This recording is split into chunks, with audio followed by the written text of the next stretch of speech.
General Torre, at basta apat ang dinimanda namin doon eh. Ang mag-re-represent po sa kanila under the law ay ang Solicitor General. Kung matatandaan nyo, yung Solicitor General ay ilang beses nating tinurigsa. Katunayan, kanina lang, di ba, binanatan ko yung, pinaalala ko yung walang jurisdiction pero kung ano nung pinapile nila. Ganun pa man, sila ho ang abogado ng gobyerno sa aming petition for writ of habeas corpus. Kanina ho, nag-file sila ng manifestation ng opisina ng Office of the Solicitor General sa Korte Suprema. At ito po ang sinabi nila. Government has no legal obligation to cooperate with the ICC nor recognize any process emanating from the ICC following the effectivity of the country's withdrawal from the Rome Statute. Considering the Office of the Solicitor General's firm position that the ICC is barred from exercising jurisdiction over the Philippines and that the country's investigative, prosecutorial, and judicial system is functioning as it should, the OSG may not be able to effectively represent respondents in these cases and is constrained to recuse itself from the participating herein.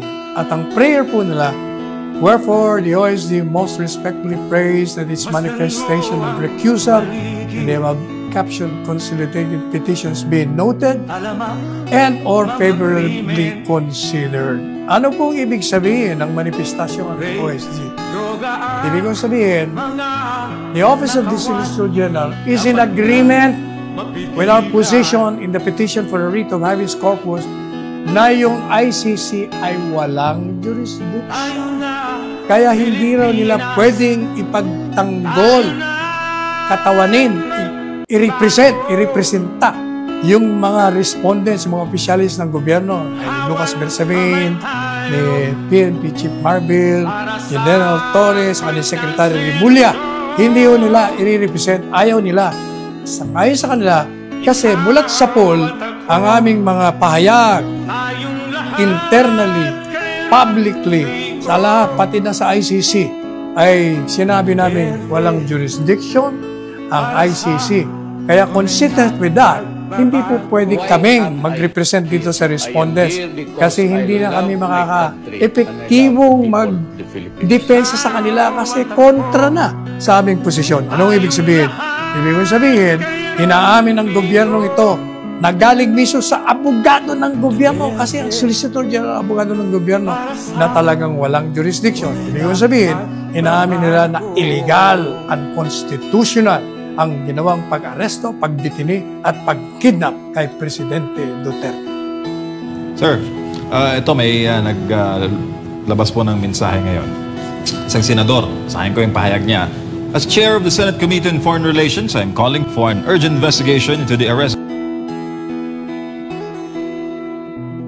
of former President Rodrigo Roa Duterte, an issue that has deeply divided the nation.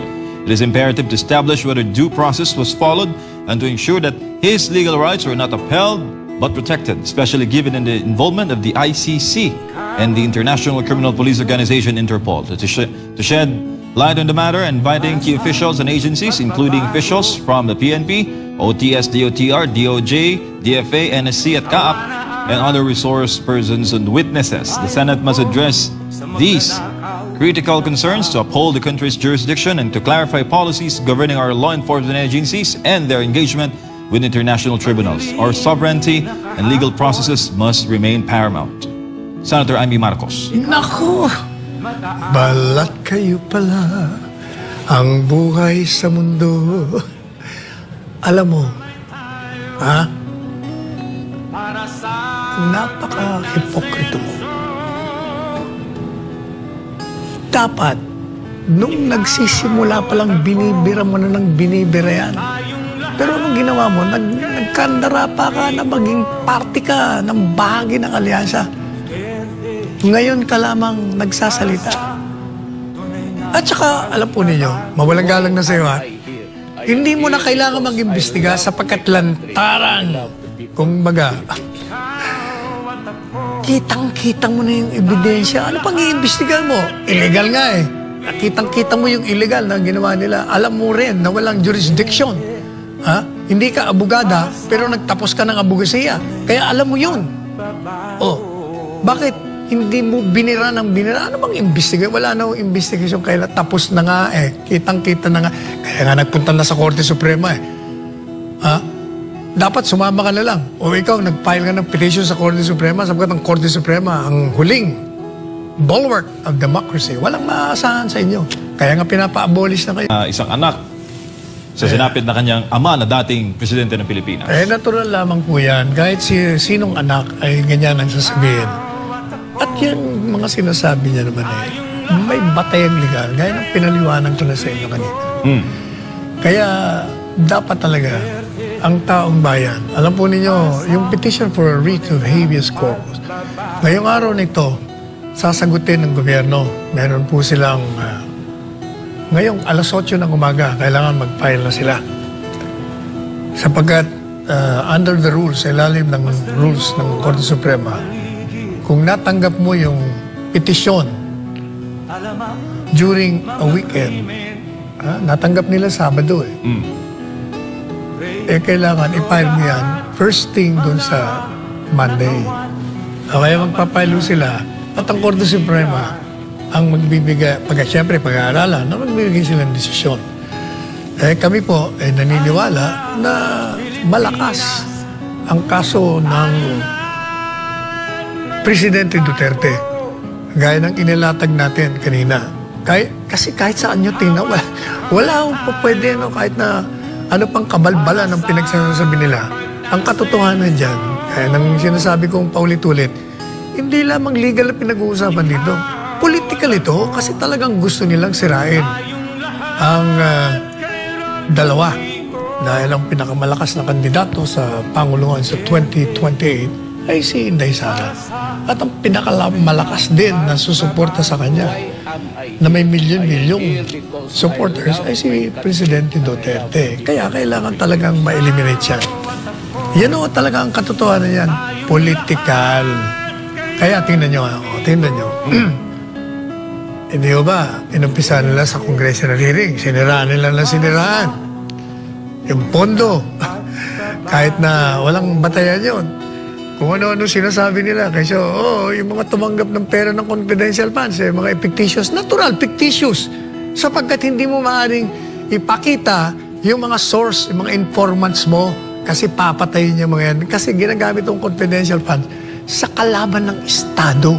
At kukunin natin yung informasyon doon sa mga naroon sa loob. Pabayaran natin, ipagkakanulo nila sa sarili ng organisasyon. Hindi po pwede talaga. Pangalawa, alam po ninyo, itong congressional hearing, tumalon. Binanata na si Duterte. Pagkatapos, binanata na si Pastor Kibuloy. Binanata na ng SMNI. Pinasasarado. Kaya hirap na hirap ang SMNI. Kung saan na lang tayo nagpupunta, hindi na yung regular programming natin, hindi na yung regular tayo naririnig. Kahit saan tayo magpunta, pinahihinto ang SMNI. Pagkatapos, inumpisa na nila ang formal na pagtanggal kay si Presidente Sara. Ayan, nag-impeachment na sila. Tapos, nag-criminal charges pa sila. Tapos ngayon, itong si Digong na. Tingnan nyo tingnan nyo yung history. Paulit-ulit na sinasabi ng Presidente Marcos Jr. na walang jurisdiction. Hindi ba kayo saksi pinupuri ng programang ito kahit nabubuisit yung iba sa akin? Bakit mo pinupuri yan? Kasi tama yung linya niya, walang jurisdiction. Sumusunod siya sa linya ng Presidente Duterte. Tama siya doon Walang jurisdiction. We will not cooperate in any manner or form or shape. O hindi ba, tinulugsa ko nga yung mga alter ego siya dahil file ng file sa ICC ng kung ano nung pleadings. Kaya sabi ko, file ka ng file. Akala ko ba walang jurisdiction? Hindi namin may jurisdiction. Nagkukontra-kontrahan kayo. Madalit sabi, sinasabi niya, na talagang walang jurisdiction. Pero, napansin nyo, nung bandang huli na, nag-iiba ang tono sa pamamagitan ng mga tao niya. Sinasabi niya. And yet, yun yung mga subsequent o yung matapos siyang magsabi ng walang jurisdiction, nagsimula na yun. Pero pag humingi ang ICC ng mga tulong sa pamamagitan ng mga ebidensya, hindi ho natin sila pipigilan. Ako, doon lang, nag-uumpisa na. Pagkatapos, eto na naman. Pag yung, anong tawag doon, Interpol, ay humingi sa atin ng tulong, obligado tayong tumulong kasi baka hindi naman tayo tulungan yan. O, ayan. Nakikita nyo, madalit sabi, pinapadama na ng administrasyon ng gobyernong ito na pag ang ICC ay pumasok, makiusap sa pamamagitan ng Interpol, ay tutulong siya. Madalit sabi, pinaalam mo na sa ICC. Kumbaga, binigyan mo na ng ideya, oy, payag na kami, gawin nyo na yung dapat yung gawin. Yan ang ginawa. Kaya, madalit sabi, ginamit lang nila ang ICC. Talagang gusto nilang tuhugin, patayin itong mag-amang ito. Yan ang katotohanan nun dyan. Yan ang mali. Kaya naaawa rin tayo dito kay Marcos Jr., Presidente Marcos Jr. Kasi, binibigyan siya ng maling mga advice. Sapagkat tama na sana yung walang jurisdiction. Pero dahil nga sa maling advice, and at the same time, kung totoo yung mga akusasyon sa kanya na gusto mo lang magpanatili sa kapangyarihan, kayong mag-aanak, pati na yung mga pinsan mo, kaya nyo ginagawa ito, di lalong-lalo na. Di madalit sabi, tama-tama yung kinakanta ko doon sa kapatid niya. Balat kayo pala ang buhay sa mundo. Yan ang nangyayari. Nagbalat kayo. You pretended that you are protecting the sovereignty of this country by not allowing ICC to intervene. And yet, eventually you did it. Ano man tawag mo nun? Kaya, may katwiran ang mga anak na magalit. May katwiran ang taong magalit. May katwiran ng taong pumunta sa kalsada. Kaya makikita natin, MJ, kita mo sa Davao, araw-araw, sa lahat ng bahagi ng Pilipinas ay nagsimula na. Pero nakikita natin, sabi ko nga kay Jimmy Bundok, alam mo Jimmy, 40 years ago, ako po ang nanguna sa mga Marcos loyalists na ipabalik si Marcos Sr. dito sa bansa. Sapagkat inaakusahan ng gobyernong Cory at that time na siya ay nagnakaw, corrupt, kung ano-anong mga sinasabi niya, illegal, violation of human rights. Ang sabi ko po noon, milyong mga loyalista, araw-araw po kami, itinayo namin, inorganisa namin ni Nilo Tayag at nung kung sino-sino pang mga loyalist leaders. Araw-araw po kami dyan sa Liwasang Bonifacio. Alam mo doon sa steps ng Philippine Post Office? Doon, nandun kami araw-araw. Kahit anong gawin sa amin. Kami bombay ng tubig, bombay ng bala. Nagre-regroup, pabalik-balik kami. Kaya sabi ko kay Jimmy Bundok, iyan ang gawin natin. Pero kailangan mapayapa. Sapagkat huwag nating bigyan ng dahilan itong gobyerno na gamitan tayo ng karahasan. Yung iba naman, sinasabi, huwag ka tayo mag-rally kasi baka magdeklara ng martial law. Huwag mo kayo matakot. Ano bang tawag niyo? Martial law na nga, mas worse pa nga ito sa martial law Kasi pag sinabing martial law, hindi na sila sumusunod sa batas. Ano bang ginawa nila kay Presidente Duterte? Ano bang ginawa nila kay Pastor Kibuloy? Ano bang ginagawa nila sa pananakot nila sa mga political commentators, sa mga vloggers? Ano matawag mo dyan? Hindi ba? At least ng panahon ng tatay nito, ay merong semblance of democracy. Nakakabanat ka pa Nakakapunta ka sa lahat ng mga detenido na ipagtatanggol mo pa. Dito wala ano pang ikakatakot nyo? Basta maging mahinahon tayo na lumabas. Kailangan ka ako isang malakihan, sabay-sabay at araw-araw na panawagan, calling the attention of this government to change. Sabi ko, hindi ba? sa isang panayam, ang sabi sa akin ng anchor na si Karen Imeno, "Good luck, Attorney Panelo, to your petition for writ of habeas corpus." Hindi ba ang bilis na sagot ko? Good luck to this government because if it does not change, it will be the start of its fall. O, hindi ba, ilang ano yun, views, likes, 3 million plus na. Eh, ano ang ibig sabihin nun?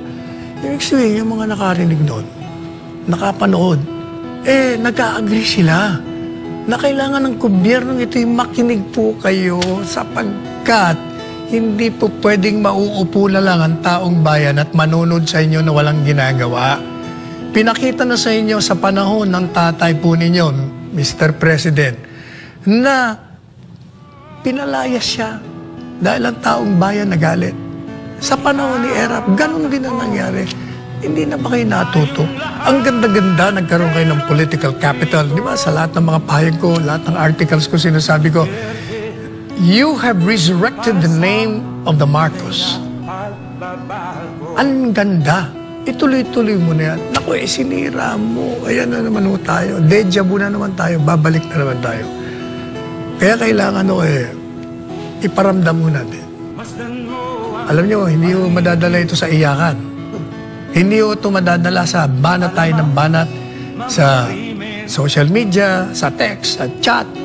Kailangan physical, bodily presence ang kailangan natin. Basta mapayapa, maniwala kayo.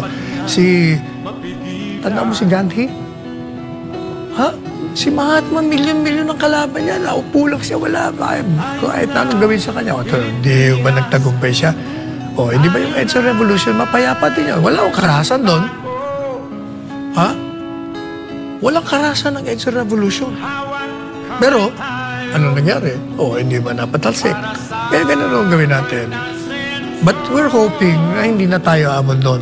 Kaya tayo nagpunta sa Korte Suprema. Kaya hayaan natin muna ang Korte Suprema na pag-aralan at magdesisyon.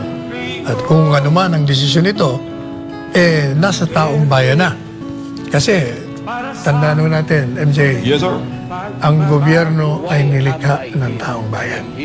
Ang gobyerno po ay hindi na nakakatugon sa pangangailangan ng sambayanan.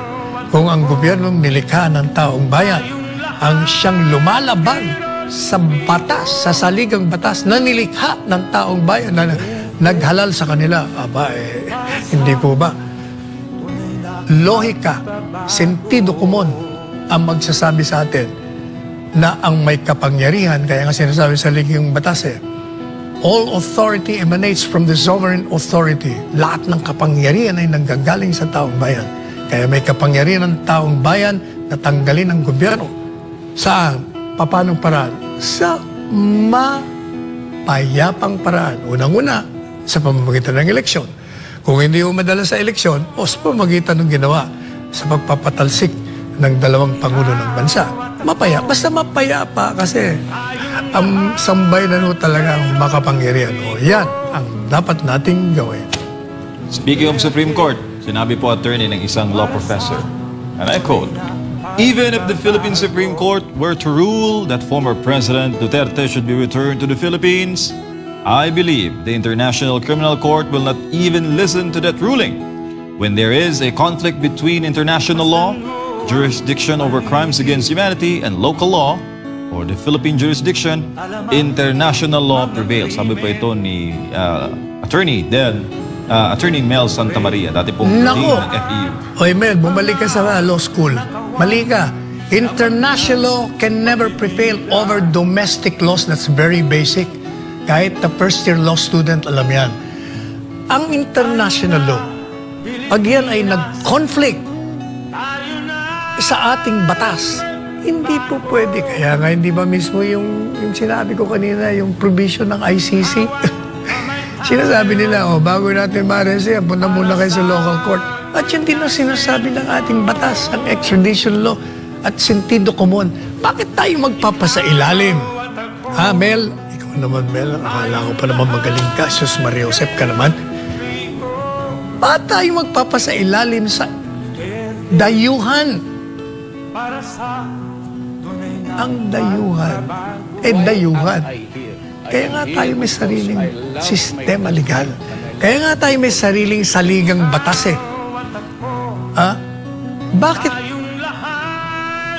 aaminin mo na wala tayong kakayahan? Kayo na nga nagsasabi malakas eh, bakit kayo tatakbo sa dayuhan? Meron pang isa.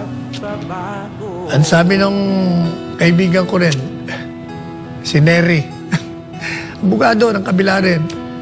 Sabi niya, walang nangyari kasi sa 6 na taon, sa panahon ng Duterte, hindi naman na-prosecute. Neri Colmenares? Oo. Sabi niya, wala. Teka muna nga ako, ba't di kayo nag-file ng mga kaso laban sa mga otoridad? May immune si Presidente Duterte. Si Presidente Duterte, immune. Bakit yung mga sinasabi niyo mga iba, hindi niyo pinailan ng kaso? That's number 1. I-concede ko na immune. 6 na taon na hindi kayo nakapile dahil yun ang inyong teorya. Bakit ka ako? Mag-4 na taon na itong administrasyon eh. Wala naman kayong final. Sige, bakit kayo walang final? Simple lang yan kasi walang katotohanan yung binibintang nyo. Mahihirapan kayo ng ebidensyang ipakita sa piskal. Madidismiss lang yan. At kahit sa hukuman makapasok, dismiss din yan. Kaya hindi kayo nakapile sa panahon ng Duterte. Kahit sa panahon ng mayor siya, kasi nga wala kayong ebidensya, hindi totoo lahat ng mga pinagsasabi ninyo. Yan ang katotohanan niya. Attorney, ano po masasabi ninyo sa inamin ni DILG Secretary John Vic Rimulya na bunga ng kanilang group effort kung bakit naaresto si Pangulong Duterte? Ilan sa mga pangalan na inilabas niya ay sina Secretary Eduardo Año, DILG ni PR dito, Defense Secretary Gibo Teodoro at si Pangulong Marcos Jr. mismo. Meron pang isa, si Galvez. Di ba nandun din? Parang si Anyo lang, sir, ang napangalanan niya. Parang nabasa ko kasama. Ano bang papel ni Galvez ngayon? Peace Secretary, OPAP. Peace and... Tama, OPAP Secretary. Anyway, alam po ninyo, yun kaya ho binabas ngayon si Ed Anyo. Kahit kami mga dating kasama niya, talagang tinutulig sa siya. Sapagkat, alam naman natin na nagkaroon ng pangalan yan dahil kay Presidente Duterte. Kaya ginawa yan sa cabinet member, naging chief of staff yan dahil kay Presidente Duterte. Alam niya naman, nandun na ako na nasa kabinete siya, pero alam mo na mali. Mali, as in mali. Illegal, as in illegal. Dapat either mag-resign ka kung hindi mo na masikmura o tumahimik ka na lang. Pero yung ikaw ay kasama sa plotting, sa conspiracy, pati naman ikaw, Gibo, Diyos ko naman, Brad ko ito sa Sigmaro Nung ito'y tumakbong presidente, nagpagawa ako ng mga t-shirt para sa kanya, sarili kong gastos. Tinulungan ko siya. At ilang beses siyang inalok ng Presidente Duterte na maging Secretary of National Defense. 3 beses yata, 3 beses siyang tumanggi. Tumakbong senador, tinulungan pa rin siya. Pagkatapos, magpa-plot kayo? Magpaplano kayo kung paano nyo aarestuin ng illegal, ididitining illegal, at ikikidnap. Hindi lang yan. Mabuti sana kung maganda naman yung ayos ng ginawa nyo. Talaga namang balasubas ang ginawa nyo Talagang walang hiya ang pamamaraan na ginawa nyo. Sinaktan nyo pa yung mag-ina. Tapos, itong si Presidente Duterte, alam nyo na nga may sakit. Ano ba yung dinala nyo sa ospital? Sige, sabihin nyo, hindi, binigyan namin ng attention. Binigyan nyo ng attention, hindi nyo nga dinala sa ospital. May ambulansya na doon. Hindi nyo pina-examine na nandun kompleto equipments sa ospital. Pangatlo, hindi nyo binigay yung mga prescribed medicine niya. Kaya nakita nyo, nung nagsalita, napansin mo ba? Nagsalita siya, naka-Amerikana nga siya, pero ang boses niya, garal-garal, parang ang tingin ko, anong nangyari sa presidente? Baka na mild stroke na ito. Siyempre, yun bang kinaladkad mo yan Hindi niya na pinagpahinga, hindi niya binigyan ng medisina. Pagkatapos, pinabiyahe niya ng ilang oras yun, 16 na oras, mahigit. Talagang pinapatay niya yung tao. Tapos kayong mga dating mga nagmamahal kay Presidente Duterte na tinulungan ng Presidente, hindi nyo man lang naisip yun? tayong lahat kay Rodrigo Duterte para sa tunay na pagbabago.